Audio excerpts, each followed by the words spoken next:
Add பண்ணி நல்லா வதக்கி விடலாம். இதில் கொஞ்சமாக மஞ்சள்தூள், அப்புறமேட்டு 1/2 ஸ்பூன் போல் பட்டை கிராம்பு ஏலக்காய்த்தூள், 3/4 ஸ்பூன் போல் மிளகாத்தூள், அப்புறமேட்டு 2 ஸ்பூன் வந்து தனியாத்தூள் ஆட் பண்ணிவிட்டு நல்லா சிம்மில் வச்சு வதக்கி விடலாம். அப்புறம் தேவையான அளவு உப்பு ஆட் பண்ணிக்கலாம். ஆட் பண்ணிவிட்டு இந்த பச்சை வாசனை போகிற வரைக்கும் நல்லா வதக்கி விட்டுட்டே இருங்க. அப்புறமேட்டு கொஞ்சமாக கொத்தமல்லி, புதினா ஆட் பண்ணிக்கலாம். இதையும் சேர்த்து நல்லா வதக்கி விடலாம். அப்புறம் நம்ம சிக்கன் பீசஸ் ஆட் பண்ணிக்கலாம். ஆட் பண்ணிவிட்டு 1/2 ஸ்பூன் போல் தயிர் ஆட் பண்ணுறேன். ஆட் பண்ணிவிட்டு இந்த மிக்ஸி ஜாரை கழுவி அந்த தண்ணியை ஆட் பண்ணிவிட்டு கொஞ்சம் பச்சை வாசனை போகிற வரைக்கும் நல்லா கொதிக்க விடலாம்.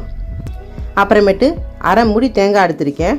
அதில் 4 முந்திரி பருப்பு, 1/2 ஸ்பூன் போல் கசகசா ஆட் பண்ணிவிட்டு நல்லா ஃபைன் பேஸ்ட்டாக அரைச்சி இதில் ஆட் பண்ணிக்கலாம். அப்புறம் அந்த தண்ணியை கழுவி ஊற்றிக்கலாம். இப்போ நல்லா கிளறி விட்டுக்கலாம். இப்போ ஒரு லெமன், சின்ன லெமன் வந்து புழிஞ்சு விட்ருக்கேன். நான் 1/2 கிலோ சிக்கனுக்கு இந்த ரேஷியோவில் பண்ணுறேன்.